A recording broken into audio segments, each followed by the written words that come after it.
Hello, how's everybody doing? I hope you're all doing fine. I hope you can hear me well, that the volume is good enough, loud enough, and not too crunchy. Let me know in the chat. So today I wanted to do this video. It's gonna be a bit of a weird one because as I do videos, sometimes I got an idea for a topic, something I want to talk about, and I note them in the document. And there are some topics that I want to say something about, but are not quite long enough to make a full video. I could make like a short pre-recorded video, but I like to stream. I like to hang out with the audience, to interact with the audience. So, oh, hello, Angar. Nice seeing you. So I thought, like, you know what? I'm gonna take a bunch of those little topics that should be short one that I accumulated, and I'm gonna talk about them in a whole video. I'm gonna do so. That's why now this is the potpourri of RPG topics. If you have stuff you want to say in the chat, well, say it, and then we can talk about it. It's kind of like a bit of a free form video here. I'm gonna do. So the first one I want to address is the idea that role playing is acting. Role playing is not fucking acting, right? Like when we talk about there's always like those story gamer that just want acting, that just want acting at the table, and when it's supposed to be a game, yeah, right. Let's put it that clear. When you're role playing, you're not acting. Because, and like Abraham from Talking Game said, an actor does not describe what his character does. When you role play, you do. But I would add to that an actor doesn't make up on the spot what his character does. When you are role playing, you do. Actors work with a script. When you're role playing, you don't. And in acting, there's a physical component to it. So can we put that one to rest? When we talk about role playing, when we talk about like be in character, be in the mindset of your character, that's not acting. All right? I don't want to like if I hear like anybody else say that again, I'm gonna punch them in the guts. Or maybe a little lower in the nuts.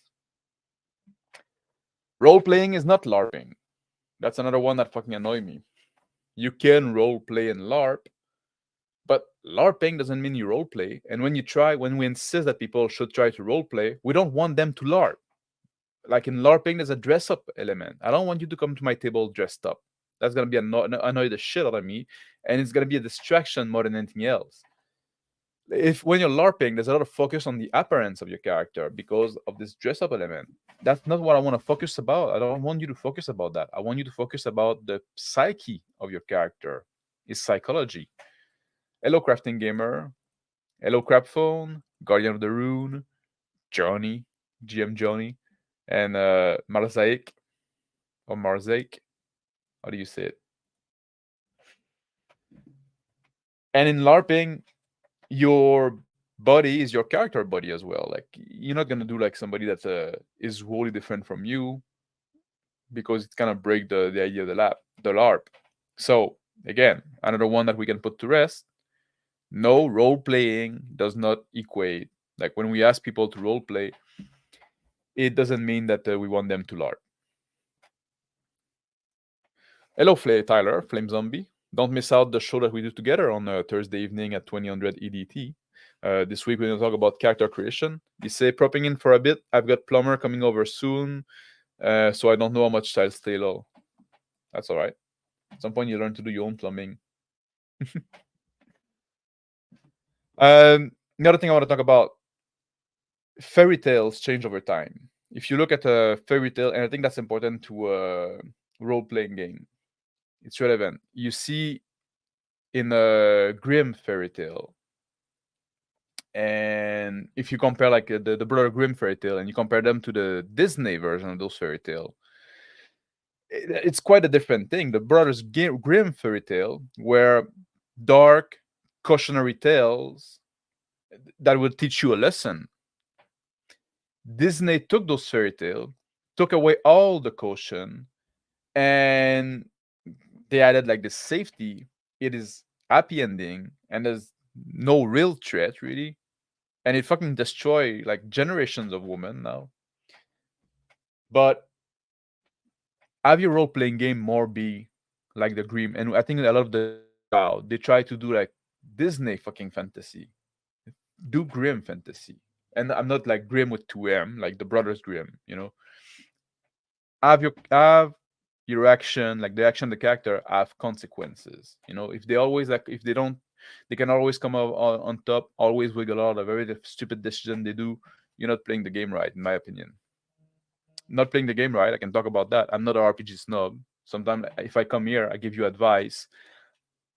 I'm trying to help you improve your game and get more of your game, more than just having fun. Having fun is great, but I think we can do better than that. So I agree with Shauner on this one.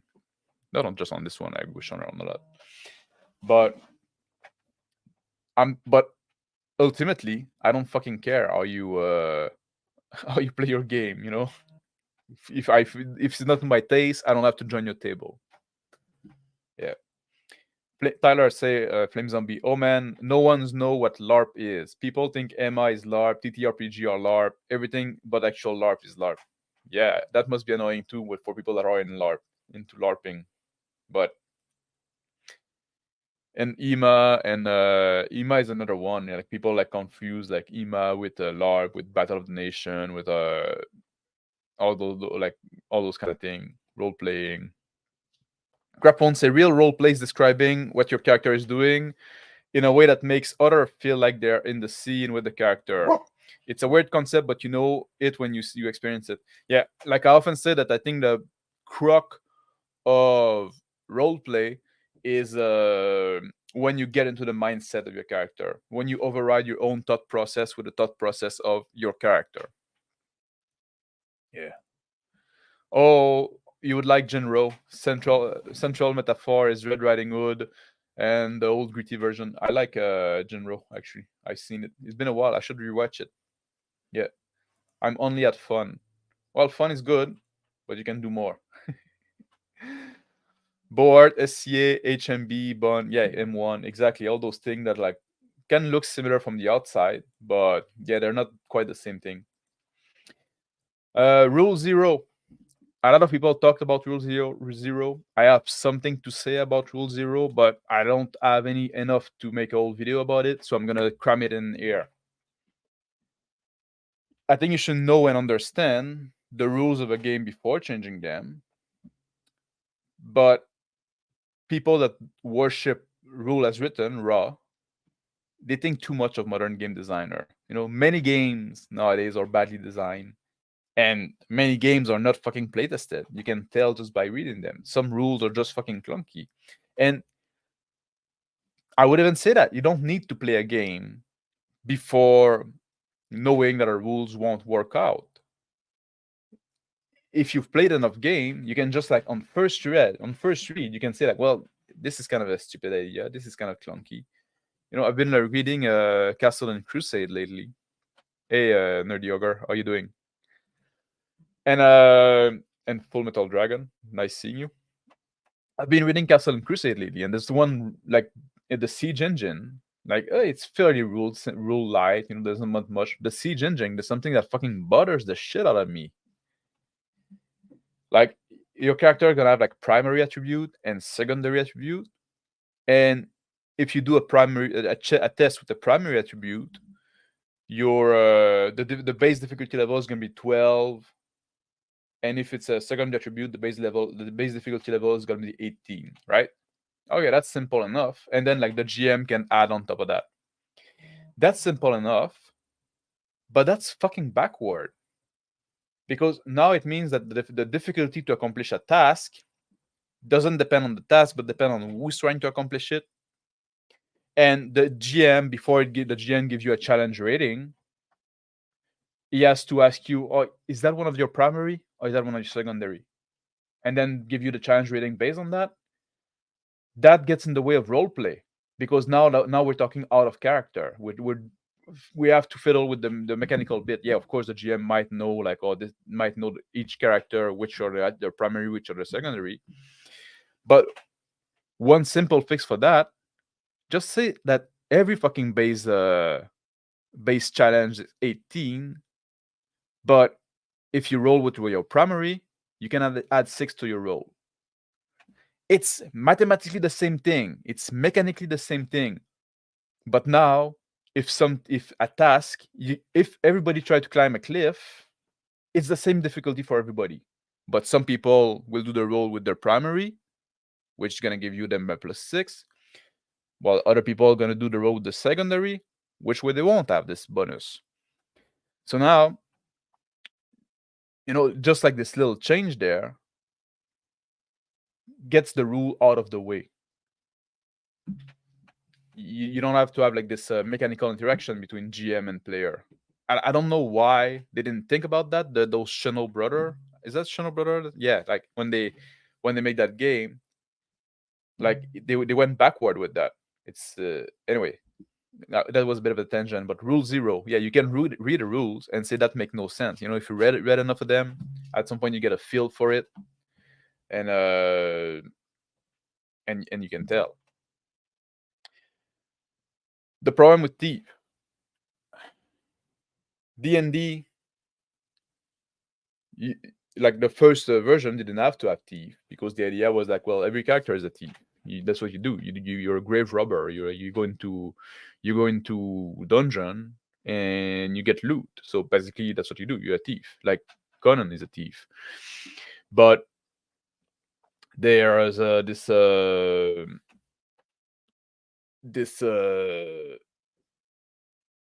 idea that you just like approach the thieving in a different way. And I think that was the right mindset. You could see like some specialty with like pickpocketing and picklocking, picking lock and stuff like that. That could be like specialized to certain character. But the problem is like with sneaking, what good is to have one character that can sneak when you need the whole party to sneak to go somewhere? You know what I mean? That's something that every adventurer should know how to do. Traps, maybe that's also something that if you want to be an adventurer, you should have some familiarity with traps and stuff like that. So, but that's the problem with the class-based system and niche protection. Yeah. Tyler say, I don't think there's a single game where I haven't changed any of the rules. I've got pages of home rules in Pathfinder 1E. Yeah, I think there's nothing wrong with it. At some point you can make your game, and at some point also you can say like maybe you can look for another system. But if you like the core rules, yeah. The important thing is to write down like what you change. Yeah, if you change something, be consistent about it. Also the players need to have buy-in, because like you don't want to make this bait and switch, and you don't want to make like, and if you want to make a change, you better be able to explain why.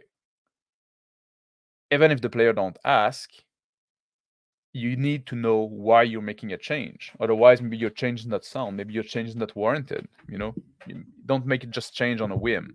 They need to be a reason for it. What you're trying to achieve there. Think about that. Hang on. Yeah. Nice seeing you, Father Eric. Doing some office work, listening on to the stream. Well, I'm glad to have you on. Just that, or just a rule that doesn't make logical sense with what it's trying to represent. Normal human in the Warhammer 40k TTRPG being able to jump like 10 foot vertical. Well, yeah. Does it depend on gravity?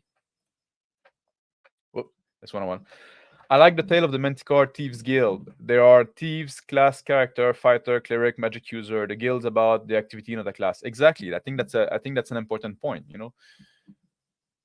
It's because in the end, that's what we end up doing. Like, and even if thieves also like a specific class, like if you want to do like a one-on-one role-playing game, like one GM and one player, then thief is a great one for that, because then you're gonna be alone, you're gonna infiltrate place, you're gonna go in castle without being seen, you're gonna backstab people, avoid fight. Then thief work well. When you put the thief in the party, then all his skill, all what he's good at, goes in conflict with being with the party in a way. Tough to sneak in full plate armor, yeah, but also maybe like maybe you wouldn't go into a dungeon in full plate armor. I think it could be interesting getting the sneaky guy safely to where he needs to go without following them. Guy in plate has to stay in the back since he's not stealthy, which is awkward. Yeah, and there's a way you can make it work, but it's just like at some point you just get weird. Hello, Mage's musing, Sean.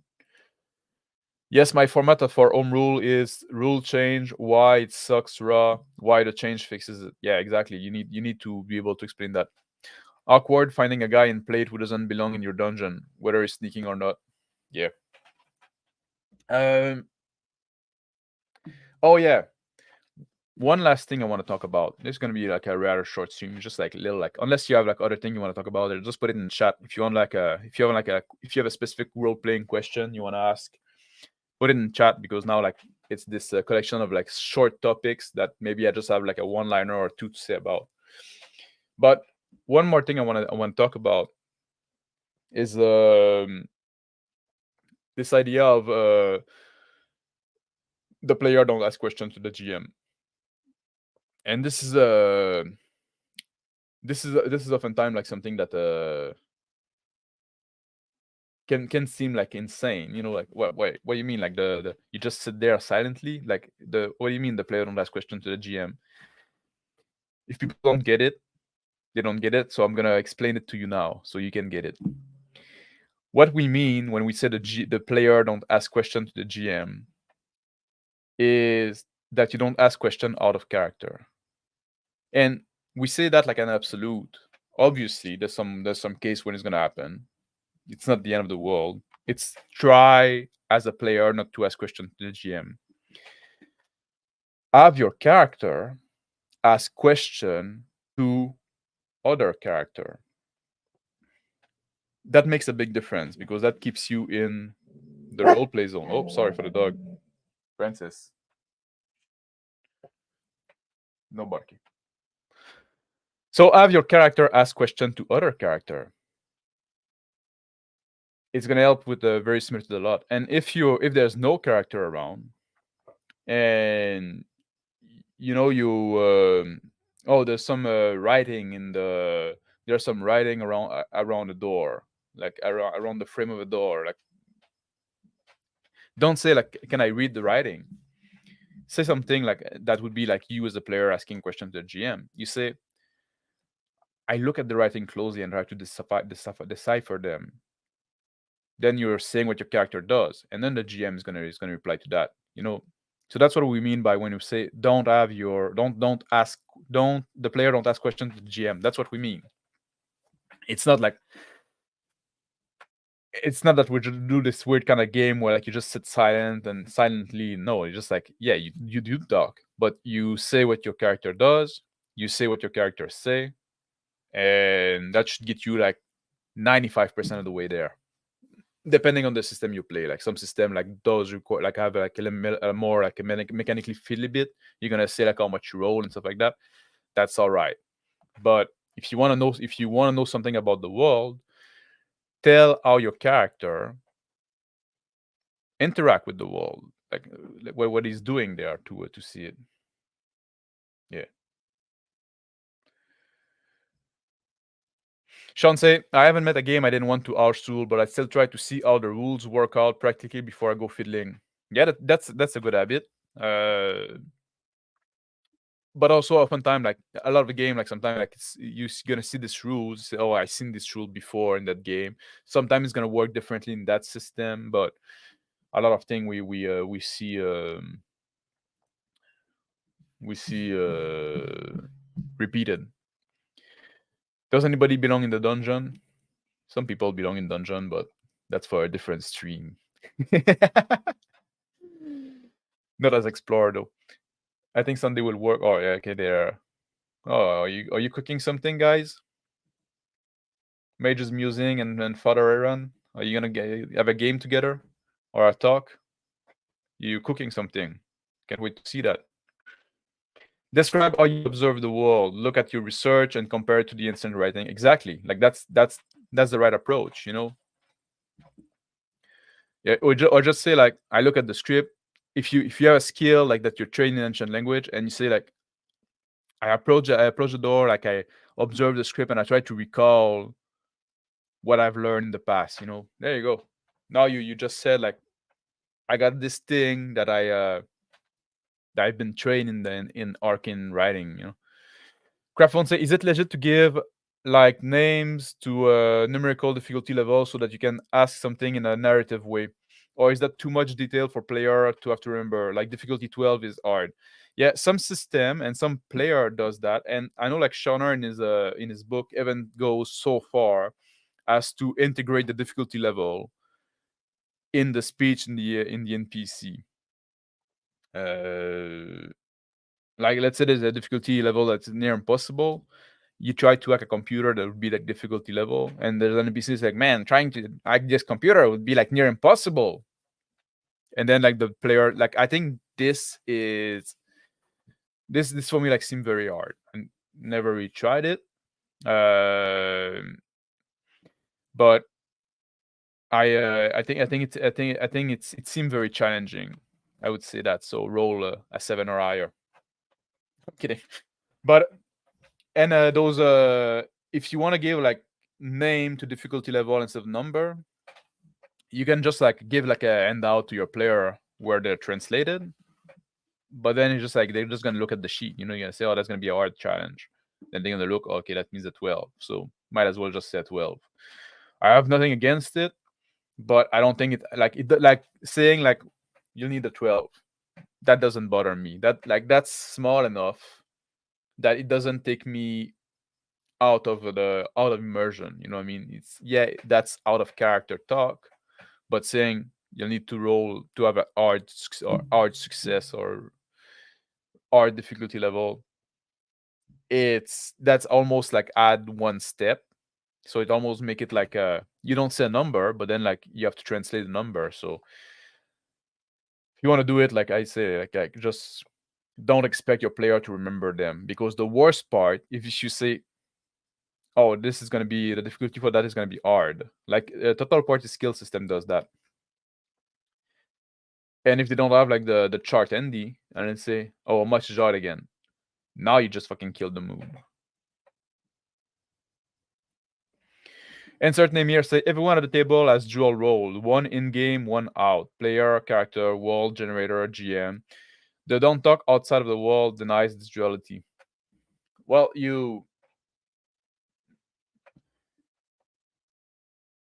the goal of role playing is to be more in character than it's to immerse yourself, to be in character more than you're in player. Yeah, you're still a player, so you're gonna roll dice sometimes and stuff like that. And like that's what I said, in some system you're always gonna like this talk out of character, especially in combat and stuff like that, because there are the mechanical fiddly bit. But when we say that, don't talk outside of character, like it's almost like don't talk outside of character if you don't need to. If you just want to say like, can I if you just ask a can I question, just try it, or just like, can I jump down this cliff safely? You don't need to ask that to the GM. You can just say like, I look down and I try to evaluate the height of the cliff, see if it would be safe to, like now you're saying what your character is doing. So, and of course, every time when you describe what your character is doing, technically that's out of character talk, because your character is not describing what he's doing. So there's this duality there. Like the player described the action, that's the player talking, but it described the action. And the character talking when you say when you say what the character says. But if you can avoid just asking a question to the GM, you're gonna you'll see it's gonna make the game flow much better, and at some point you're gonna be much more immersed, and things gonna happen that you didn't plan. You're not trying to you're not like, you're just like your character is just acting like in the sense of making an action, not in the sense of being an actor. But yeah, so it preserves like the role play element. Mage's musing, so you can frame it in an active voice. I examine the floor or I look for detail on the wall instead of DM. What do I see? Exactly. That's the right way to do it. It's just like the right way to do it. Like, not saying that the other way is wrong, but it's just like the next level. You're just like bringing it like you're just like it just make it like you need to try it really. You just make it like a more interesting experience to be at the table for yourself, but also for other player around.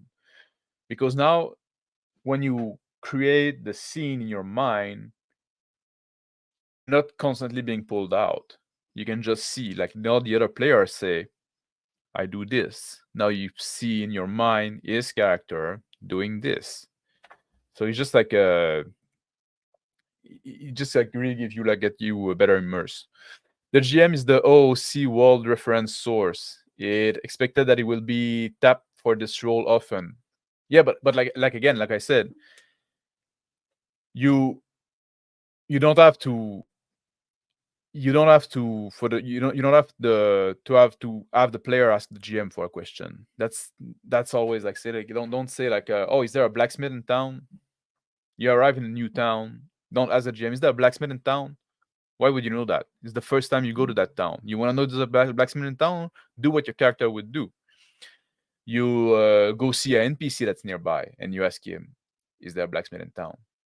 Where's the blacksmith? You know, it might seem silly, but it does make a difference, you know? Oh, so it seemed like it's gonna be a game, eh? Look at that. Is that gonna be a stream game? Let us know, Sean. What's happening? You planning something there? In my I just don't like Tyler said to a crap phone. I just don't give difficulty to my player directly. They should know the first time their sword cling of some creature armor carapace that it's a IAC check. But it goes both ways, depending like for fight. And I always like oftentimes when you're in fight, especially if you play a more tactical game, the role play might take a bit of a backseat. I don't have a problem with that. But what I was saying, for skill check, it doesn't matter. You can tell the player like tell me what you roll, but then they're gonna give you a number, or you can give them a number and then they're gonna tell you if they succeed or not. Or you can skip the part of it they succeed if you trust your player and just say like, tell me what happened. You know, if it succeed, describe it. If it doesn't, describe it. Aaron's guesting in again. Okay, to the AC game. So yeah, they are talking about gaming. Me neither, but saying it looks hard gives a ballpark. But also, if you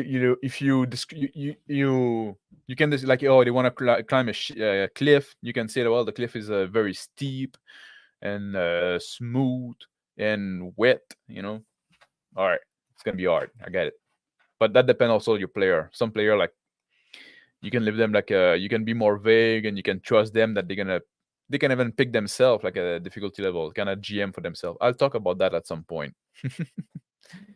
The GM can inform the player of the world in character, though, through description, to their NPC, to the placement of item. Yeah, well, it's the GM like is gonna describe stuff out of character because it's not always a character, but sometimes it's gonna describe like I just said, like, you know, like, oh, you in front of you, there's you end up in this big cliff in front of you that is very steep, that is very, and the rock is if you touch it a bit, the rock is you can see that the rock is friable. You know, like make something up.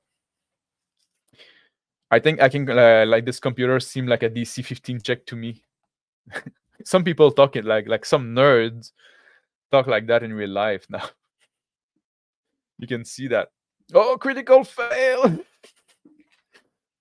Yeah, you can say things like you size up the cliff and think it'd be difficult but not impossible. Yeah, that's a thing you can do. If you rank thing on an arbitrary scale from 1 to 20 for some reason, you'd say this is probably a 15 difficulty. That's like, remind me when you go to the doctor and say like, describe your pain from like 1 to 10. You know, like, I don't fucking know. Like, what would be a 10 be? You know, like, if the worst I ever had in my life is stub my toe, is that a 10? Or is that like relative to me? Or is that, anyway, that's, I'm going in a tangent. That's always something like fucking bothers me with doctors. One of the things that bothers me with doctors, there's a lot. Let me tell you that. At the end of the day, you're still playing a game, and game element will be there. My name isn't the Meta Talk.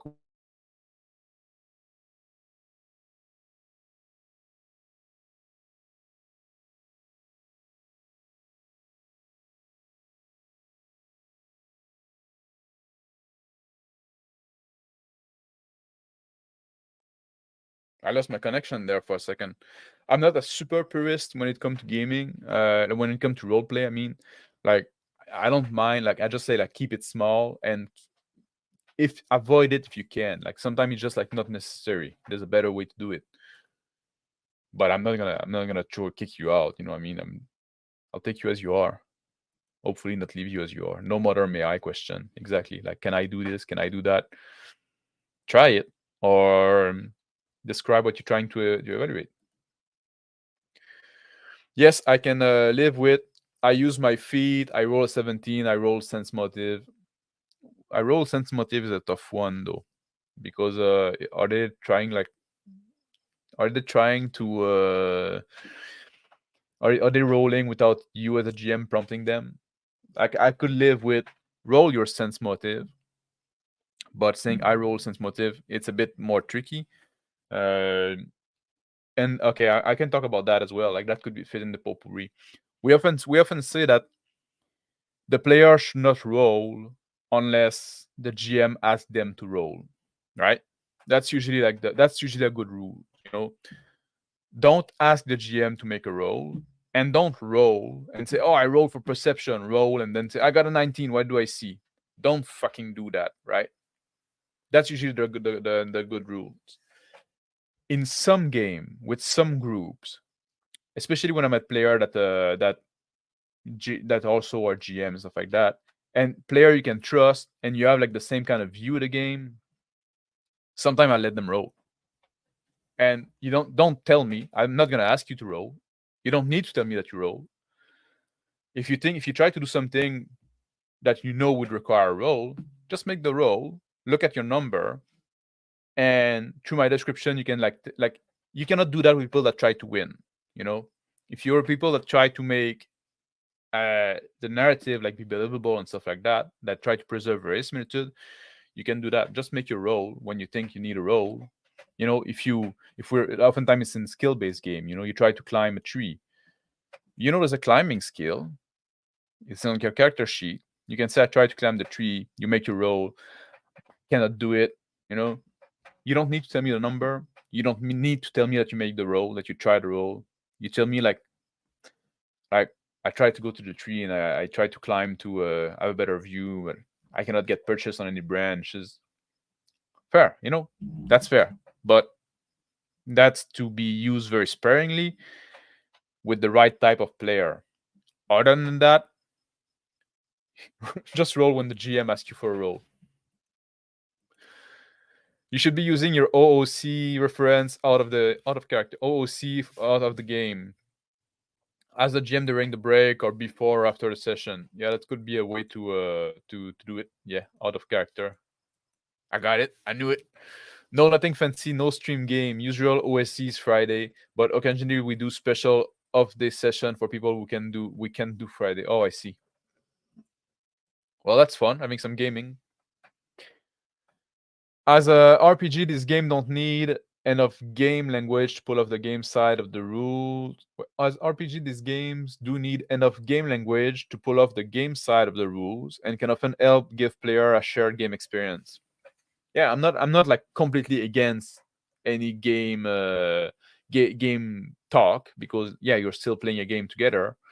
But like I see when you look at those actual plays and stuff like that, and you see like sometimes in the game, and it's often like way too much. You know, you didn't have to. Well, that's also like there's a lot of like out of character talk that is not even like game talk. It's just like fucking 80s reference that fucking drive me nuts. But sometimes you don't need to do all those.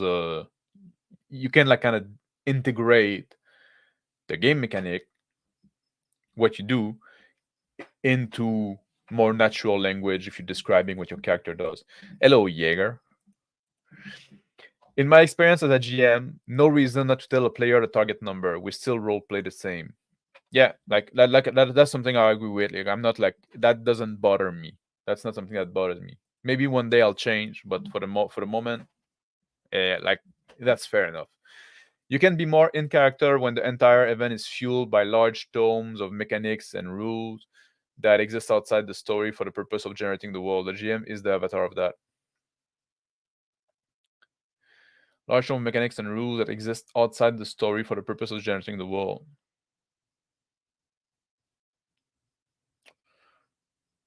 You can't be more in character when the entire event is fueled by large tome of mechanic. I don't get what you mean there. The GM is the avatar of that. Outside the story for the purpose of generating the world. You talking about just generating a world by rolling on chart and stuff like that? That's a crap way to do it. Because like that, okay, that's something I talked a lot, you know. If you want to make your world like random and stuff like that, like that's one thing. Like you know, I often talk about that, so I wasn't include that in that stream. But when you're like, I like my world to be fairly mundane. It's like this time period of the normal world, but X, you know, but like this change, this one change. The idea is to have like a, or maybe you take like a world that the players are familiar with. The idea is that the player can make assumption and they don't have that are going to be correct. They don't have to they don't have to they don't have to ask the GM question like, oh, in this world, do cats hunt at night? Is there cats in that world? Do people keep them as pet? You know what I mean? Yeah, it's the fucking normal world. Like the assumption that you make is correct. You know, and if you don't like pre-plan, like you don't fucking pre-plan your world, like every fucking detail, like you know, like, oh, in this village there are this shop that is there, and next to it is this shop, and next to it is just a abandoned house, and next to it is the fishmonger, and next to it is, you know, you don't need to know this level of detail. You can make it on the fly with the player wants the character to do. They come in a village, they want to go see the fishmonger. All right, there's a fishmonger. I guess you're close to the water, so why not? You know. Crapphone say I use variable difficulty in my rules, so even the GM only has an idea of how hard a task might be. The variance is in range, but it does vary. Yeah, I don't. That's a fair way to, you know, just like you kind of ballpark as well. And sometimes also you don't really need to. Sometimes you can just like if you have the player tell you the number they roll, you know, let's say you're in a D&D type game, and the player like roll a 19. Yeah, okay, you did it. You know, you don't need to think like if it roll a 5, yeah, you didn't do it. You know, if you roll something like a 12 or 13, then maybe you can take a second to think. You know, just like, but you don't take too long because otherwise it looks fake. But oh yeah, like I'm back now. I thought it was a very dramatic pause. That's what I do. Dramatic pause. Calculon. The rule doesn't exist outside the world, though. You have a +2 knowledge check because you studied at the library. They are deeply intertwined. That's a fair way to see it. Yeah. With social role, persuade, or fast talking, etc., the player at least need to articulate their approach and how they're trying to convince the NPC before roll. No, that's something I absolutely disagree on. I 100% disagree on that. You say I'm trying to persuade because I hate this. I hate this thing that you need to retcon. You know, like, oh, I tried to persuade the guard to let me go, and then you role play it. You make this big speech, and then you roll a 2, and then you have to retcon like, yeah, that's what you wanted to say, but what you actually said was a, you know, like that's fucking stupid. That kills me. Social role are absolutely the one, even more so, like hit as well. Like don't say like, oh, I swing my sword and I hit him in the face and then you roll a 2. Like no, like you say I try to hit the orc, you make your roll, you roll well, then you describe how you did it. You role play what you roll. You don't role play and then roll. You roll and then role play based upon your role. Social skill, I try to persuade the guard. Roll for persuasion. You roll well, be persuasive. You roll bad, be an asshole. So you don't have to do the fucking and obviously we don't ask the role play that you're gonna make is gonna impact the role you rolled already, because we don't ask, like we don't ask people to know how to fight in the game, to be able to fight in the game. So we don't ask people to be charismatic in the game, but give you impression of it, based upon what you rolled. So the role play, so you don't have to have this retcon and like actually what really happened was that because you rolled poorly after doing like you make an awesome speech and then you roll like shit, and then you no man, just make your roll, say what you try to do, make your roll, then role play in function of what you roll. That's the right way to do it. Full role play not needed, but they got to give me something.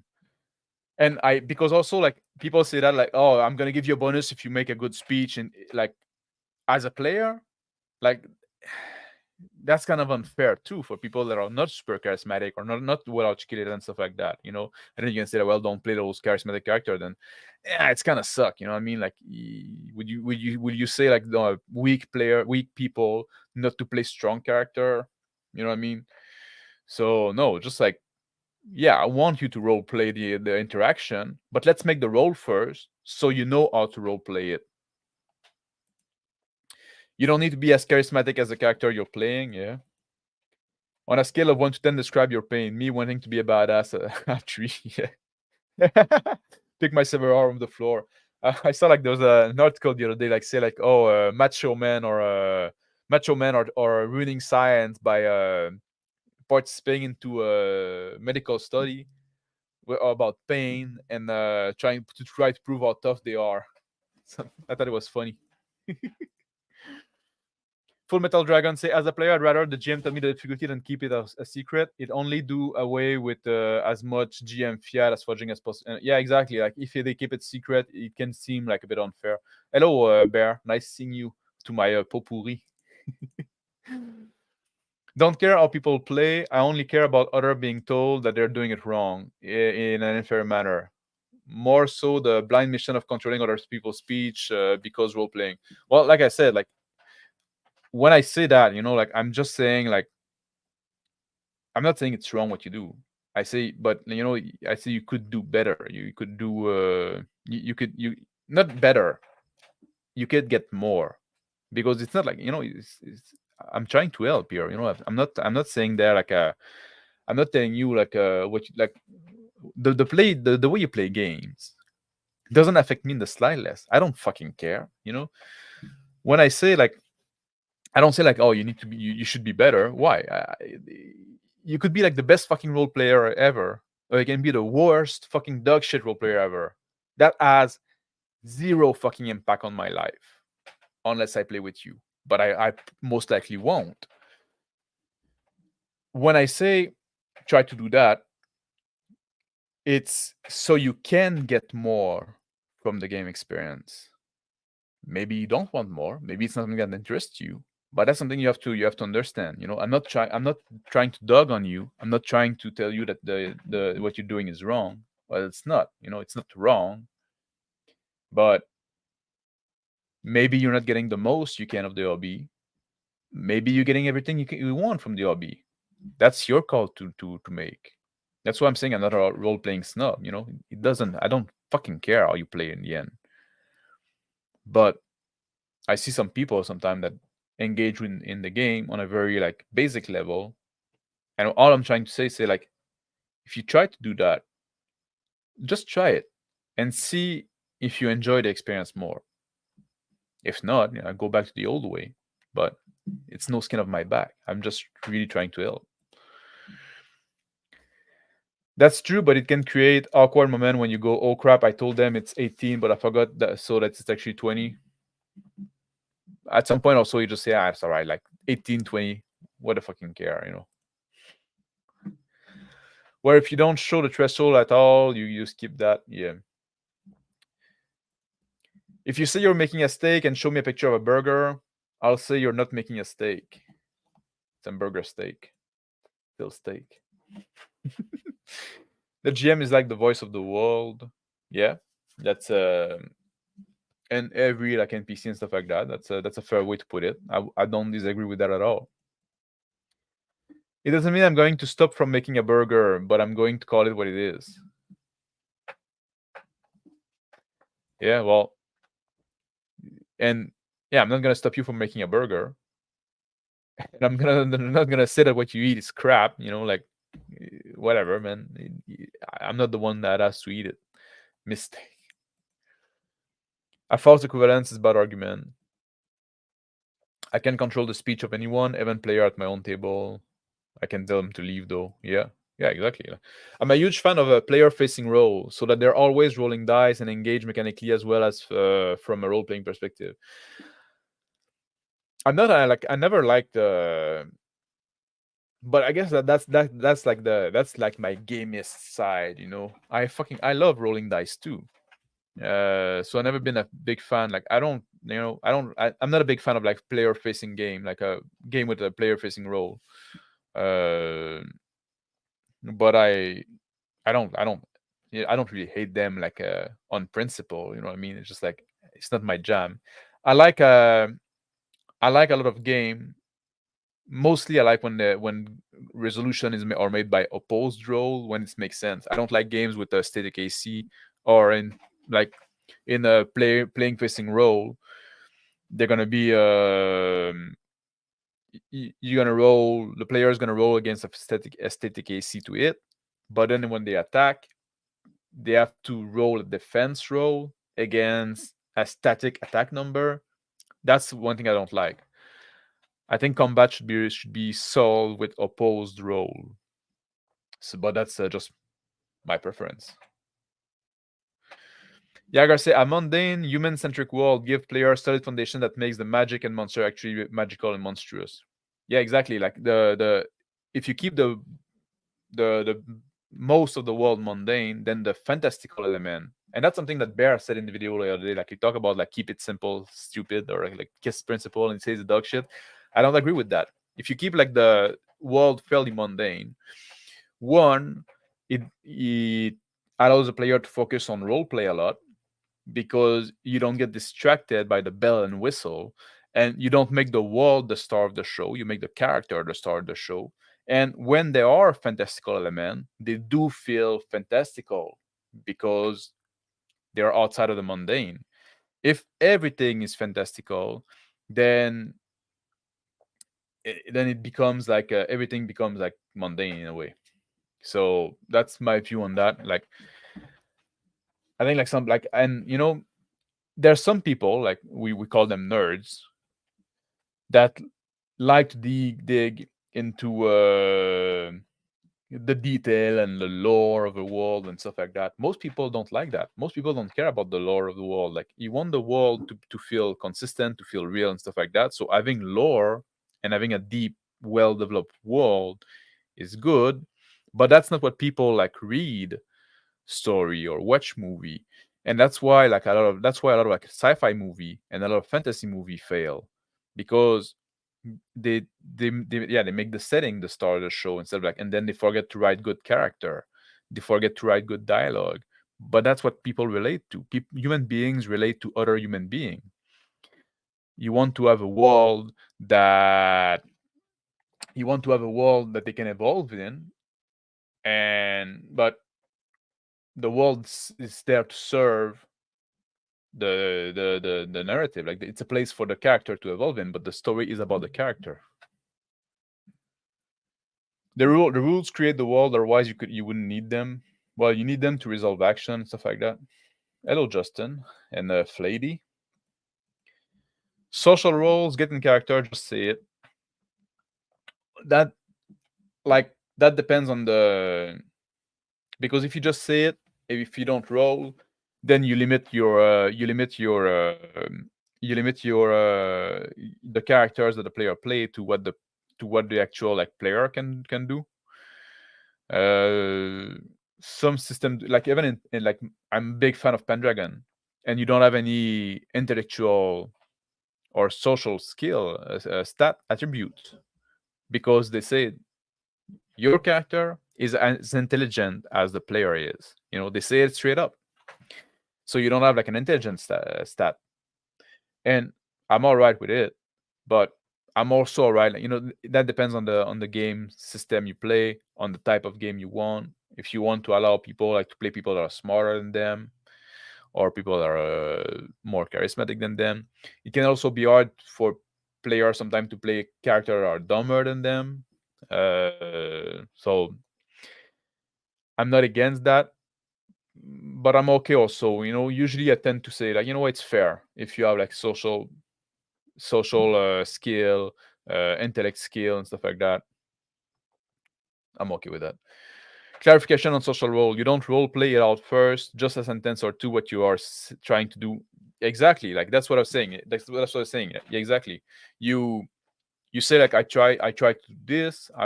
That's what I'm trying to achieve. You roll, and then you role play it. I asked the guard their pronoun to confuse and frustrate them and allowed the roll to slip in. What are you talking about, boy? What are you talking about my pronoun? Can't you see? I'm a bloke. I'm trying to convince him by doing X, then roll. Exactly. Like that. I think that's the fair way to do it. Hey Dick, what are you trying to charge me here? Or my character names tell him is prices suck. Yeah, exactly. Like that. Those are two ways to. One of it is in character. Hey Dick, what are you trying to charge me here? Or my character Clovis, tell him that his prices suck. Just say it. That's but that would need a roll.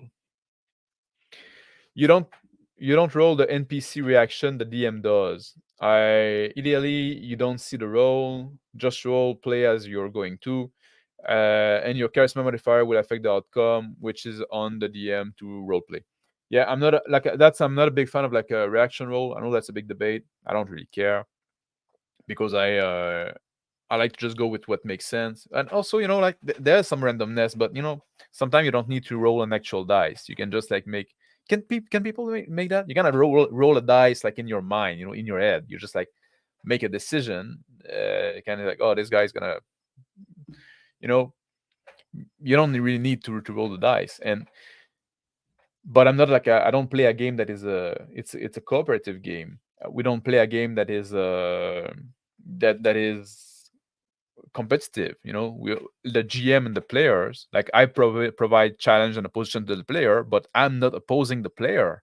Well, to the character I propose challenge and opposition, but I'm not opposing the player.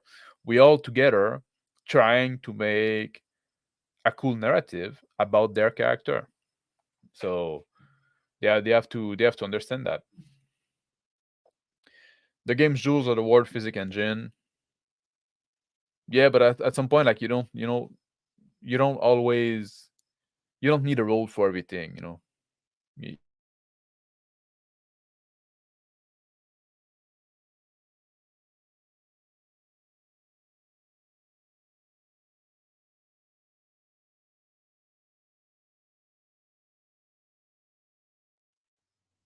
Sorry, I cut again. Insert name here. Say it's equivalent to being personally dependent on a legacy auto while denying the importance of the fuel combustion engine to your life. Yeah, it's the denial of variety that stem from the distance of luxury.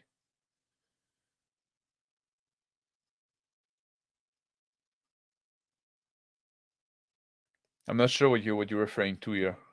You get me lost there. I can insert name here today. I'm saying what you're doing is wrong. Why do you do? Stop breathing. Yeah, I won't, Justin. I won't right now. I will eventually, but not right now. Just give me time. It could be better. I don't take any of it personally because it doesn't apply to me. So for clarity, none of this is personally motivated shade. Yeah, like yeah, we can disagree. You know what? We can disagree, and it's just fucking gaming. It doesn't matter. You know what I mean? I'm not like I'm not gonna hate somebody like because they play a game differently than mine. That's something that I find like so fucking silly. But like I thought about a bit too, is because like we're always asked to accept things that shouldn't be accepted. We need to be tolerant of all that kind of like stupid fucking crap. So people like find like go fight about like the fucking meaningless shit, you know, like, oh, you don't like this movie, and then they go, oh, you put your milk before the cereal, and then they make a big fight about that, you know, like that.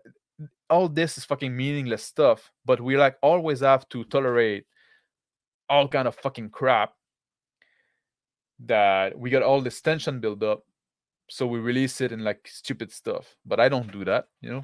I don't tolerate stuff that I'm not supposed to. I speak about it, but so when it comes to gaming, I say, yeah, do what you want. I don't fucking care. Movie you like? I don't like movies. If you want to watch movies, you know, if you like into those big Marvel movie every fucking year, I don't fucking care. Have fun. I hope you enjoy it. What is that? Oh, okay. Just found a new button there. No, I lost my place in the chat. All right. Cyberpunk original 2013 timeline had a great cinematic rules where when someone shoot at you, you roll to avoid the shot. Never slow down the game or made it really dynamic and exciting. Yeah, I'm not like I see why people do it. I see why game do it. You know, it's just like mostly what bothers me is the static nature of it. You know, like, oh, now you roll against a static number when you get attacked, and you roll against a static number when you attack. You know, that's mostly like what I find like, meh. I want a little more chaos. You disagree with me, you can be friend. Yeah, exactly. Like if we don't agree 100% on everything, I would have no friend then, which is the case. But no. It's not either or. You can have a deep lore and a great world alongside fantastic characters, which is when the player and GM come together at their best. Yeah, you can. I'm not saying it's impossible, but if you try to make your world too weird, and there's a way to do it, and one way to do it is oftentimes like the kind of isekai. You know, you're in a weird world, but you're not an outsider, so you don't know the world. But if you play a world that is weird, but the character belong to the world, and the world wouldn't be weird to the character, and the character would have knowledge that the player doesn't have, then you open yourself for a lot of like a player question to the GM. So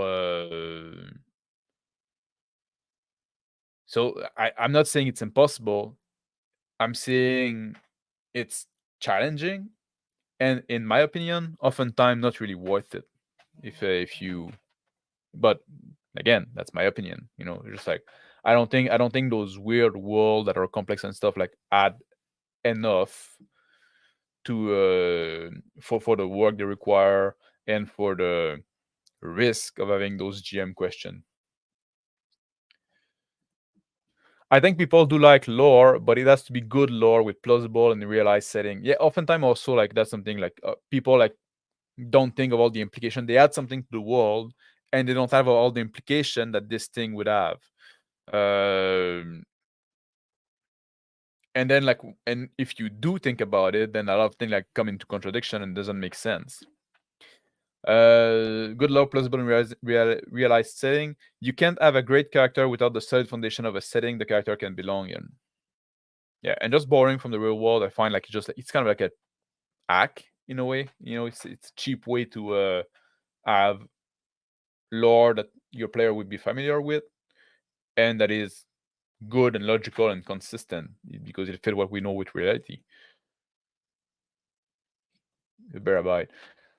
Jaeger say, lol, so true. Most players don't care about your setting lore. They only want just enough info to be able to play the game. Yeah, exactly. They could care less about anything else and then come up and play. And also, like, somebody was saying that in comments, like, it's okay if you like to world build and create all this lore and stuff like that, but you have to accept that oftentimes the player won't care. And if you sit there and you do the info dump because you're so proud of this world you created, of the deep lore and stuff like that, you're gonna fucking bore the player. I'm a big fan of Dark Soul. I've played some on this channel, uh, and Dark Soul, the world Dark Soul is got this deep lore. It's very interesting and stuff like that. But the game doesn't spoon feed it to you. It doesn't beat you on the head with it. The lore is there in the background. If you want to interact with it, if you want to dig deep, you can. But you can also just fucking ignore it. And I think that's a lesson that like gamer, like GM, should have. Like like you can, if you want to create this whole world because you like the world building, that's fine. If you enjoy it, if you enjoy doing it, do it. Then like it's a hobby in itself. But then you have to accept that when you put the players through it, like with their character, they might just walk past it. Don't try to stop them. Say no, no, and that's something that I fucking hate with modern Western game. Like they want to show you the world so much, and they act like those scene like with those dialogue and expositions like that, and say like, man, I'm getting fucking bored over here. I'm trying to play a game. Why are you trying to spoon feed me this information? If I care about it, I'll look into it, but I don't. Also, it's crap. Crap phone said, dang, I have to drop back for a client meeting. Oh yeah, I hate when work and shoot an important thing in life. Exactly, but at some point you're gonna retire, and then it's gonna be full time watching Mr. Max on stream. Senor Gardakan, what are your pronouns? Drama cell. I don't care about drama. Drama brings you to clip. There've been like drama. I've been like on yesterday, like Max Liao did like an impromptu stream about this drama with Indestructible Boy. I've been on there a bit. I had to say what I had to say about this topic, but like I don't fucking care. You know what I mean? It's just like it's all fucking silly. This guy is like Indestructible Boy. It's sad to look at him. Call himself a man. I assume, maybe not, but no, you don't know nowadays. But he should act like one. Stop being a little fucking bitch. Cereal clearly goes in before milk. Fight me. Yeah, exactly. Like that has like literally like zero impact on my life. The way you fucking eat your cereal. So why would I fucking care? I have enough to care about in my own life that I don't need to care about like those like little silly thing there. I won't fight you on that. Otherwise, you just splash milk everywhere. If players don't care about the setting lore, I'd consider it a problem. If they're just there to roll dice and hit monster, I invite them to a board game night. Well, no, it's like they can, like when I say they don't care about the lore and setting, they don't care about every little detail. You know what I mean? The details, because it's like sometimes like I used to work in video game, and one thing I would do was a secondary motion system, and that's something that always bothered me because you put like secondary motion systems like when the physics mechanic, when the clothes move, when the character move, or trees moving in the wind, stuff like that. And oftentimes you look at those video game and the trees look fucking rubbery, the clothes are flapping like crazy, and that's because you have like idiot fucking game director, or sometimes even like the artists doing it themselves, like they're bad. But because I always try to explain, like, listen, if it's done well, you won't really notice it. If you see it, it's done poorly. It's not supposed to attract your eyes. If it's too stiff, if you got like this trench coat and it's too stiff, you're gonna notice. If it's too soft, you're gonna notice. If it's done right, you won't really notice because it look real. It's the same thing with game lore and game design. If you want to make those details and stuff like that, but the player don't have to interact with all those little detail and feel a bit. But when they're there, it does give like credibility to the world, and sometimes one might come relevant, but they don't need to. They're not there to like they're there to play a game. They're there to explore a narrative. They're not there to explore a setting and a lore. They're not there to learn about the world. They're there to control their character and tell the story of those character. Figure out the story of those character, I should say. So, so don't expect your player like to ask like, oh, who's the king of this place? Oh, what is this place? What do they do? What is the favorite? What's the national meal of this kingdom? You know, like if you want to put all this detail, but the player shouldn't have to care about that.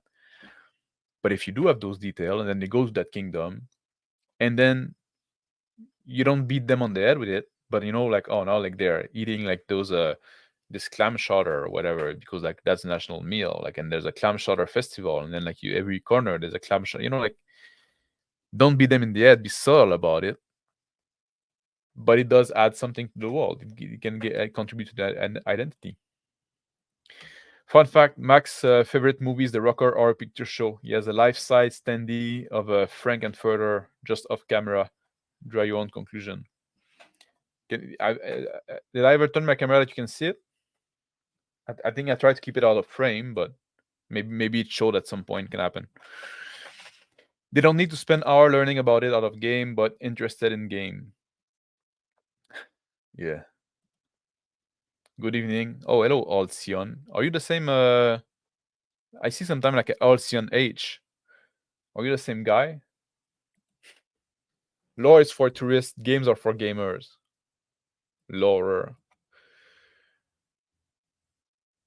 Yeah, that's that's not a stupid thing to say, but like because lore is for tourists, that's what you do when you visit a place. It's always like sometimes like you live in the place, but you never do like those. You never go to those touristic attraction, and then like somebody come as a tourist, and then you say, oh yeah, let's go there, and say like, you know what, you live here and you never do those things, but when a tourist is there, you go because now it's like they're interested in the lore, but the character that live in that place is just normal for them, so they don't care really, 40k tourist only talk about the lore. That's how I interact with 40k. I'm more interested in the lore. I don't care about the game. Probably because 40k as the game sucks. Shot fired indeed. Flames of yet all game it 3 and suck. Mean it's sad people still clinging 3 of games. Oh, hello Charlotte. Nice seeing you. I'm about to wrap it up. Like I've been like there was like a short stream of Potpourri, but now like the chat's interesting. I'm fine if the player doesn't care about the world lore. It just means I'll try to sell them on the game through the personal story of the character. Yeah, that's exactly like I think that's the right approach there. Like the lore, it's how the lore like impact with the character. It's not the lore for the lore's sake. It's the lore how it interact with the character. That's what matters. Hello, Pure. Yeah, fellow gamer. I'm only on for a few. My game adjusts to my player. I get to know them and make good times for all of us. That works for us. That's a great attitude there. Short meeting. Oh yeah, I'm still on. Can you imagine? The innkeeper, mother, uncle, apple tree isn't important to the player exactly. Boring lore doesn't equal lore. Full stop.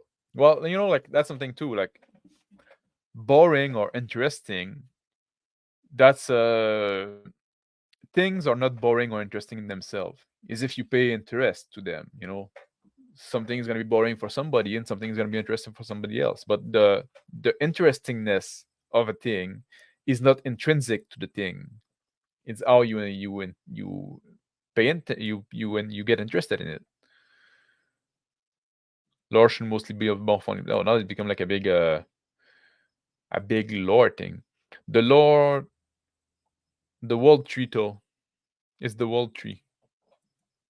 Oh, the apple tree, yeah, that would be interesting. But don't just say that to your player. Make it happen in play. Make it relevant in play.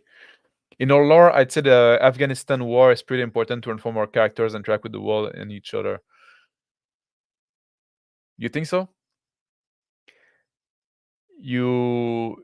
I guess you say in our lore. I guess you say in our world.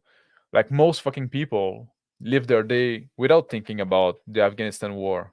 It might impact them, but they don't need to know. That's the thing too. Lore can impact you without you realizing it, without you knowing about it, without you. So that's what I'm saying. As a GM, you can have this lore. You can know all the ramification of that thing. It doesn't mean that the character will know. It doesn't mean that the players need to know. Something might affect them, and at some point, if a character say like, why are things like that? Then you say, then you can explain some lore, or if they're ideally the character like is asking why is that, something like that, and then you can go deep into that, and they can like figure out through play. But like most people, like most people are affected, like all those things that we see, like the price of gas and the difficulty of young men to find wives and women being miserable, like all those things are affected by plenty of things in lore. Most people can feel the effect. Almost nobody know the consequence, which is usury. But so it's the same thing for a player and the character in the game. You can feel the consequence of something. You don't need to. You don't without knowing where it comes from. I've heard the world is a vampire, but never a world is an apple. The player, I heard the world's an oyster.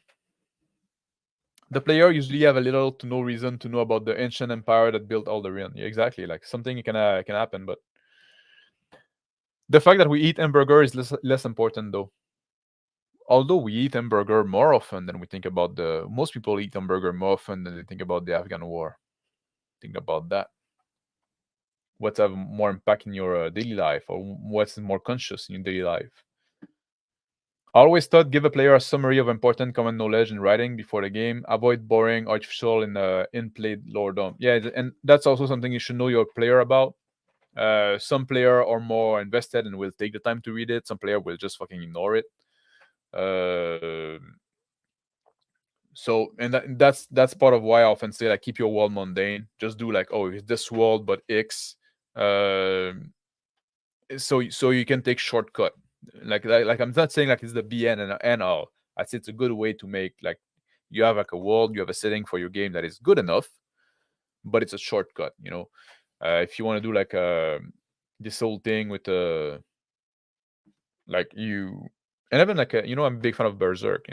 Berserk got this lore and stuff like that with the Geyseric Empire.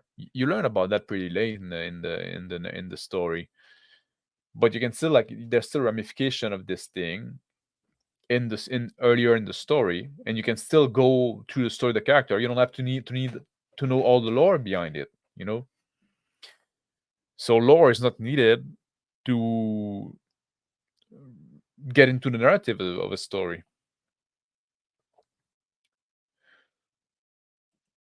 But do you know the lore of hamburger as a food? Man, you make me hungry. I haven't eaten yet. Story includes setting that character exists within. Characters can't exist in a vacuum. You can say that you want to get in character without also including some aspect of setting. Yeah, it's like I said with Berserk. Like there's always a setting. But when we could talk about lore, we talk about like those fiddly big, like those detail and stuff like that. Those little like that character might be ignorant of. And sometimes, like I said, think about all those books. When you read a book, when you read like when you read the Hobbit, for example, there's definitely a setting with Middle Earth. There's definitely lore. There's definitely you can dig deep into that, but you don't need to. You don't need to interact with the story. You can still interact, and you get some element of the setting through the story, through the narrative, but you don't need to know the narrative beforehand. Lore, it depends on the player. Everyone of us has our own definition of fun. Finding that fun and sharing it is key for me. Whatever I GM or PC, I like to add whatever the fun is. Yeah, that's that's true. You know what I mean? Like some people like have interest different. Like if you're gonna have some players sometime that are really into lore. I'm saying it's not most people are not that. But if your player are like that, give them a fucking Bible to study. Eventually, the player character will reach the point where you can practically let them run the game. That's I had some player like that, and I love it. I love it because then I can become basically just a player. I'm just a player. I control the NPC. I control like the wall and stuff like that. But even the wall, I let the player like include the element. When you get like good player, you know where to go. You know what to do. Yeah. Otherwise, play a board game. If all you want is to play a game, then that's what board games are for, or miniature game or video game. Modern video game are not to play a game. They're to be told a story. They're so fucking boring.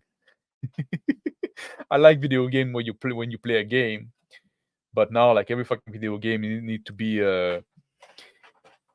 need to be like, oh, look at this nice story that we crafted for you. Like Witcher fucking 3. I got so fucking bored playing that game. Always trying to tell me a story. I'm trying to play a game, man. And then like you make the story. Oh, I need to find Siri. She's important to me. But then you fucking get distracted by for like 60 hours doing like some stupid fucking quest. So there's disconnect there. I hate those kind of games. Well, I don't hate them. They're not just for me. I dislike them. That's why I play a game like Hotline Miami and Dark Soul that don't get in the way of gameplay.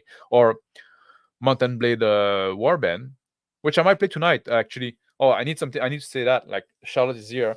I might change my Warband night to Tuesday because on Wednesday I'm gonna play a game of Castle and Crusade. I'm gonna have a game night now on Wednesday, so I might if I still want to play some Warband on chat. I'm not done with Franconia yet, so I might do it on Tuesday. But that's another example, like then I play a game, and there's lore in the world, but it doesn't like stop you from playing the game to feed you the lore. Like, look at what we did. Make it relevant in play. Yeah, exactly. That's the thing that I think that's the important part. I play character that thinks about the world though. I don't like playing Joe down the street that just one is morning corn syrup. Yeah, but then if you want, okay, I'm gonna say that, Tyler. You want to play a character that think about the world. So okay, you're gonna have like as a player before the game, you're gonna ask the GM about the world because you play a character that knows about the world. Maybe you play wizard or stuff like that, whatever. And then if you want to learn about the world, do it in character. I don't need to tell you that, I know, but there's a way to do it in character. Ideally, I'd like to have the player create the lore of the world to their character in an action game. That's also like I like to keep my world. I think hello Crispy, by the way. I think that's a great way to do it. That's also part of the reason why I don't do I love the world building up front, because I like to discover the world. We building the world. This fog of war, you could say. I have an idea. I know some conflict in the world. I don't know the detail. We're gonna populate those detail through play with the player. It's not my world that I put the player, the player characters through.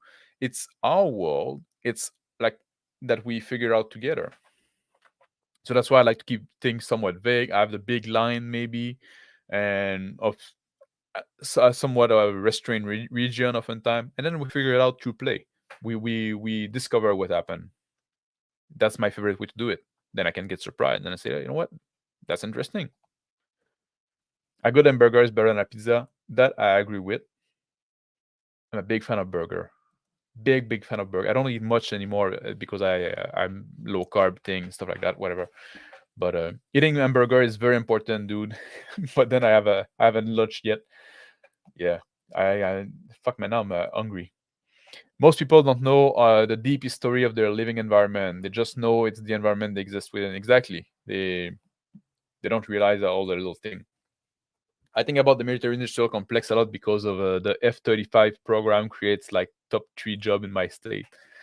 But also, you're not like the average Joe. You're not a normal people. You're not a normal person. The giant Air Force base is there for a reason. Why does it exist in a time of peace? There's no such thing as time of peace anymore. We are in occupied country. we have occupied government. I'm gonna cut the first letter there, but whoops, I lost my comment. Oh, there. I lost my place in the comment. No, okay, there. Per se, well, I say know your player and give them within reason what is fun for everyone at the table. Some folks want to know lore, or just want to blow off steam. Why not both? Exactly. And you also have to know yourself what is fun for you at the table, and hopefully find player which will their fun align with yours. Yeah. think there's room for both. I don't know what you're talking about. That's true, but those guys that just want to blow off steam can stop paying attention while those are playing and exploring the world. Then it's all the game when you have to grab them again. And again, that's like to quote Abraham on that: role play solve everything. Do it through role play. Explore the world through the role play, and then I have no problem with that. I have that happen. I watch my player and read them. If I haven't think, I see boredom, I change it up as a to everyone's benefit. It's not easy, but it's worth it to me. Yeah. Yeah, that's a noble pursuit. Like I often play like with like the same kind of people for a long period of time. I don't often change group, so people you've played with for a year, you kind of get like a similar vibe. An nimble game host can employ various techniques that create hooks for various shade of player. That's a good thing to do. One thing that every games need is beef stroganoff with some onion, pepper, and of course, man, I'm fucking hungry now. Perfect for keeping their filthy end clean since they'll need forks. Oh, that's an interesting take. That's an interesting take on the gaming food, eh? Instead of like having like finger food, have messy food that will need you to eat with a fork. That's quite the hack there, Charlotte. I think you fucking solve the problem with the Cheeto finger. Don't serve them Cheeto. Serve them like a fondue. Fondue while gaming, that'd be great. Yeah, why not? I'll do that one day when I have an in-person game. Eat some fondue. I like your choice of word. Nimble indeed. I like the benefit of being nimble. Yeah, adaptable. I just find with the player that are there to blow off steam, you're running adult daycare very often. That's all right too. Like I like board game as well, and I can adapt to a different type of play. It's not my favorite type of play, but sometimes I can join somebody that is more like, you know what, yeah, okay, that's what we're doing here. I'm gonna engage on game at that level. I'm gonna try to have fun. I often say like role playing game. In role playing game, it's like in sex. You're responsible for your own fun. Don't don't wait for the other to make it fun for you. You know what I mean? You have to make your own contribution to make the experience fun for yourself. Like in sex. Witcher 3 had too damn much to do. It's a weird problem to have, yeah. Tuesday? Yeah, tonight, I guess. Today's Tuesday, yeah. So tonight, I guess I'm gonna play some Warband. Interesting side quest, but the main quest wasn't particularly drawing. Yeah, exactly. That showed later with Cyberpunk, which felt super linear and contrived. I haven't played Cyberpunk though. Yeah. The beauty of RPG is that when the NPC is lore dumping and you don't care, you can just interrupt the GM and shove them. And also, like NPC lore dumping, who does that? Like this. Yeah, don't make all your NPC autistic. Like I do that in life. I do fucking lore dump, but I'm a fucking autist, and people don't care. So, but don't make all your NPC like that. You know what I mean? Like most people don't know shit. Most people don't fucking know shit. Or you might let your expectation be known prior to game. Yeah. Yeah, but it's very likely as a basic history lesson, unless we're playing very young children, depending on the context, obviously. A point in knowledge skill, for example. Yeah, like give them like the basic line, but fuck, people don't even know. Also, make history unreliable. Don't forget about that. We can see that in the real world. People think they know history. They don't know shit about the story. What they know is propaganda. They learned that fucking story from a Hollywood movie. A good session 0 is mandatory. I don't want to lead anyone on. For me, the importance of lore is more to help the GM run a better game, realize game for the player to play in, not so much to force onto player. That's exactly the lore, and that's what I'm saying here about the lore. The lore isn't the point of the game. It's a tool. It's something that it's like a seasoning. You might love nutmeg or whatever seasoning you like, cinnamon, stuff like that. But cinnamon is not a meal. It's something that you add to spice up your meal or whatever, like chili pepper. I don't know what kind of spice. I'm white, so I don't know spice, obviously. But what kind of spice people like? I like harissa sauce. I won't eat like harissa by the spoonful. You know what I mean? But I like to add it to my meal. Yeah. So lore is like that, and you can have like a big fucking batch, a big box of chili spice in your cupboard. You just drop some here and there. You can drop some to every meal you make, but don't make it a meal in itself. Beer and pretzel games are for board games at my table. I try to make that clear. Yeah. Or some people like play D&D like board game. Then that's what they want to do. I ran Cyberpunk 2020 to success. Lots of good time. That game has so much atmosphere that it feels linear. Then something off. Chaos in Night City, and Night City is a living thing to me. Yeah, I'm not. That's not my genre. To be honest, like I'm just like I would like that's a game I'd like to play in, but I wouldn't be good at running it.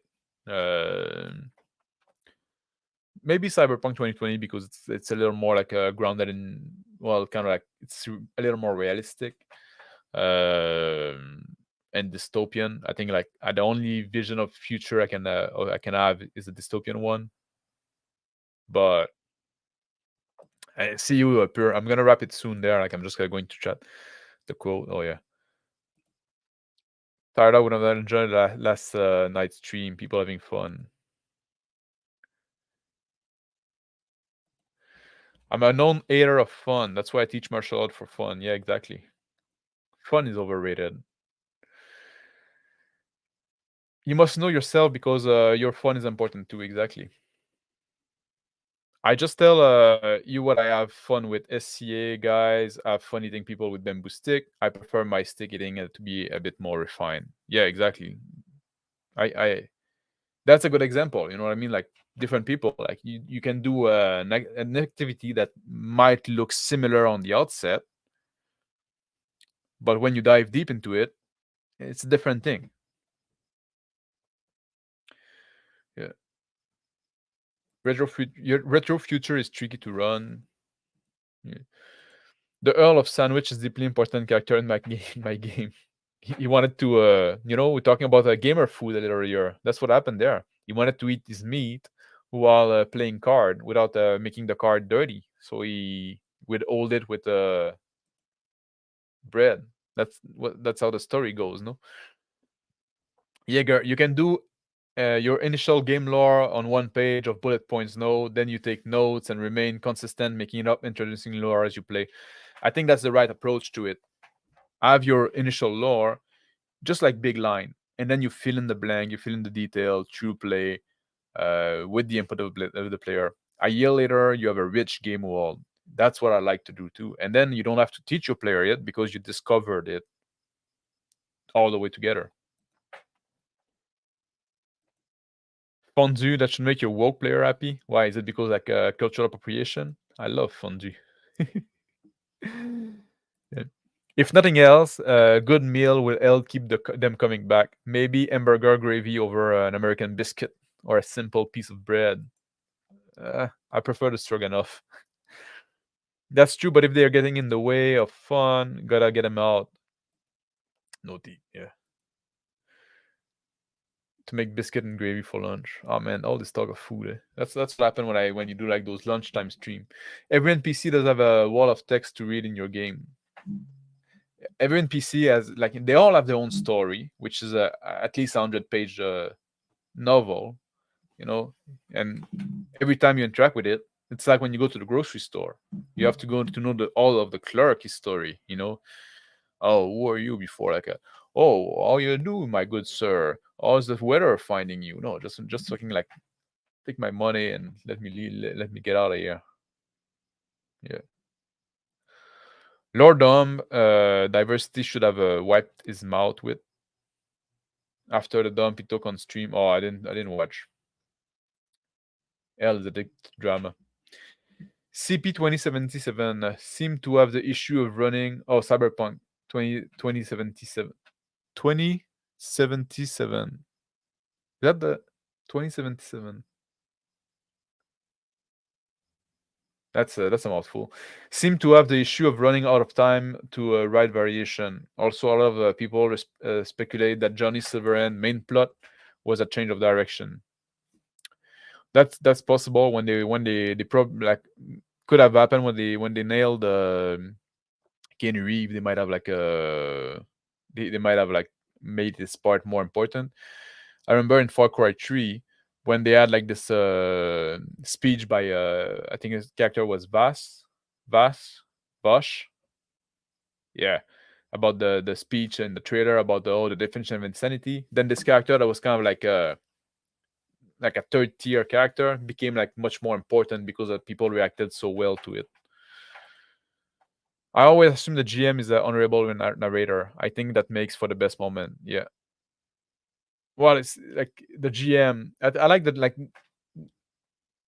because the GM, like I made a video about it like a while ago about epistemology in a role playing game, and that's what I said. It said like your characters, what the GM tell the player, is not what the world is, but is what their character think the world is.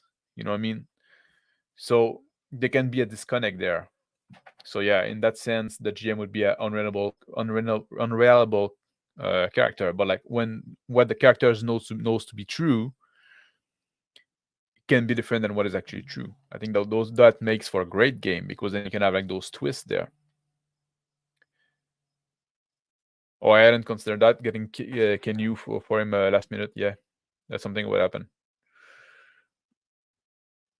War were fought over nutmeg, important lore, but you don't need to know that to enjoy nutmeg in your meat pie.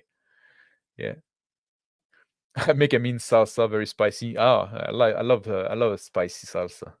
I'm quite a fan of spice actually. I've got some tomatoes getting soft. Need to make some salsa, and like the only thing I ate this morning was some raspberry from my raspberry bush. I went to collect. Lore is basically the flavor of the story. It adds to the flavor. The meat is the flavor. Like I said, the lore is the spice. I'm using cascabel chili recently. I don't know the cascabel. Like, is it plain pretzel or cheesy pretzel? Exactly. Like, but it's still like pretzel is the meal, and then my fiance met them with a rosemary salad the other day. Pretzel with rosemary salad. Is she making your own pretzel? Or are you talking about something else? Oh, the chili cascabel. What is chili cascabel? Nice. I have some Korean chili flakes that takes the enamel out of your teeth. Sounds good. I might run Cyberpunk someday, Max. I'll hold the seat for you. Oh man, let me know. Let me know. I'd like that. No, I'm really hungry. It's 1:30. I have to go to lunch. Yeah, I have to go, and I have to go to the grocery store before I can eat something because I got nothing here. Everyone has fun in his own way. Yeah. Setting like snack its flavor. Chat gestalt completed. Yeah, exactly. My complaint with Cyberpunk is that it's in common play. It seems to be a constant group of quest reward simulator, not leaving people with lives. Is that like something only with Cyberpunk? Or are you talking about the video game? Because that's something that's a problem oftentimes with many games. CR would have fun with Tyler. He does SCA and would probably dye the grass a pretty red. Great stream, Max. I have to run. We'll catch you later. Enjoy reading everyone's comment. I see you later, Crispy. I'm trying to wrap it up, but like now the chat keep going. So Crossface does MMA, but those things for people with no brains and only brown to beat the rest of their brain out. Actually, like MMA, you have to be kind of smart. You have to be kind of smart for MMA. On the meathead MMA guy trope. Is it 1992 exactly? Crossface is well reasoned and articulated to where exactly. Crossface is a smart guy. Quite like him. Lore is Mayo. You only need enough to get the job done. If you only have lore, then you might as well be eating a jar of mayo. No drama. That is what D&D did. 15 minutes of lore done. Are we talking catch wrestling crossface or jiu-jitsu crossface?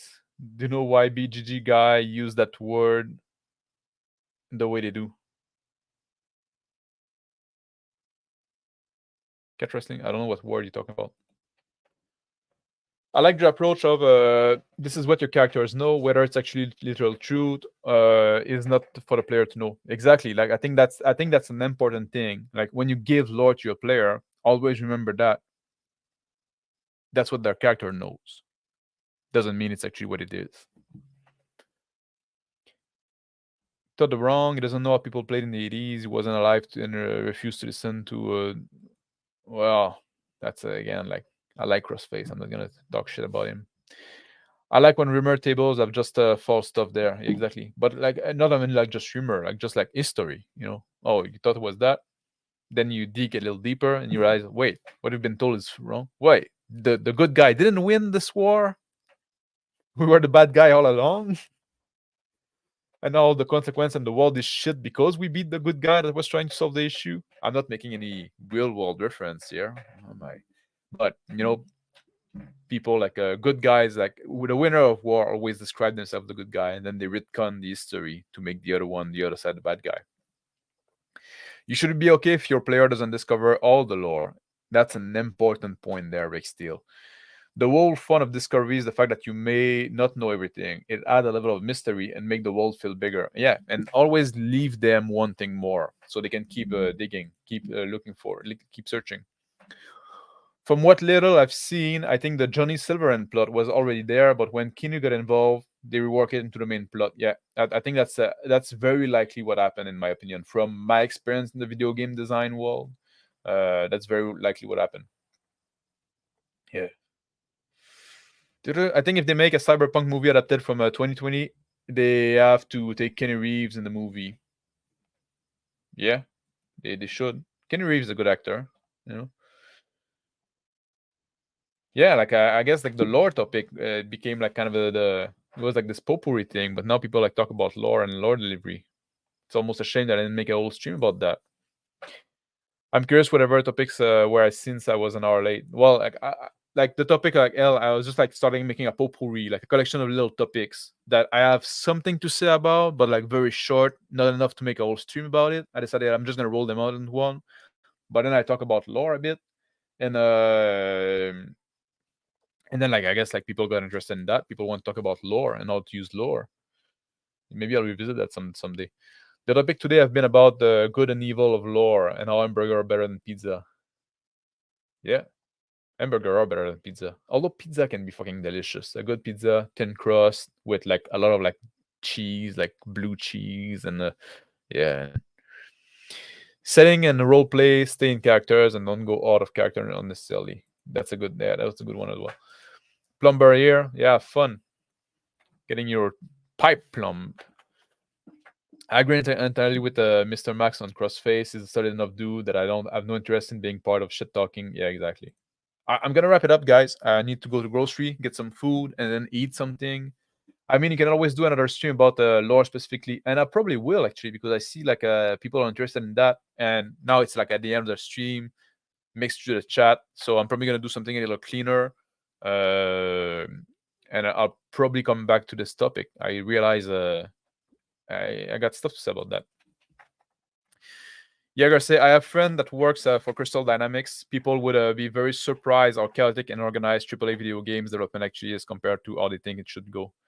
That you know, I hated that, to be honest. Like I'm a very organized guy, you know. I like to have plans, stuff like that. I like things, and people say like, "Oh, video game costs so much to make." Yeah, because you don't think before you act. Like I often say, like it's like you're trying to build a house and you get the construction worker before you have the plan finished, and then you say, well, we don't know how the design of the house is gonna be, but you can start making walls because we know you're gonna need walls. You have a general idea of what it's gonna be, so start making walls and we'll put them together. It's fucking stupid way to do it, but that's how video games are made. And I hated that. I say like just fucking like figure out what you do and try to fucking chase like trend, because the game is gonna take 4 years to make or 3 years to make. By the time it's done, the trend is gonna be over. Yeah. I stream about game table food. I don't usually eat while I game. I know what the topic of the for the 4 color cafe will be tomorrow night. Thanks all. Good. I'll watch it. I'll try to watch it tomorrow night. Or tomorrow night I'm gaming. I'll see when it is. Maybe I'll drop by. Yeah. So this man can eat. Exactly. You're gonna starve me by your chat. Flame is off to war against someone on the table for the table spice. Well, part of it is that you can fully realize that the game they won. And yeah, that's the thing. Like I'd say, like I think it's a. Oh, I get what you mean. You talking about video game. There are several major video game swerve mid dev due to technical issue. Yeah, that's also something like Anyway, I'll talk about that someday. I'll talk about video game experience. But about lore, one last thing I would say: if you do have lore, be patient with it. Keep it in your back pocket and drip it in. Don't flood the player with it. That's an important part. But I'm gonna do another stream about lore at some point. Take care, guys. I'm gonna go buy some food so I can fucking eat. Take care. I'll see you. I might stream some Warband tonight, and then I'll be on Thursday with on Dice and Design with Tyler Flame Zombie that was in chat today, and we're gonna talk about character creation. So join us then. It's always a lot of fun. Take care, guys. See you. Thank you for joining, and thank you for the people that will watch later. I don't know if you're gonna make it to fucking 1 hour, 1 hour 40. That's insane. Take care, guys.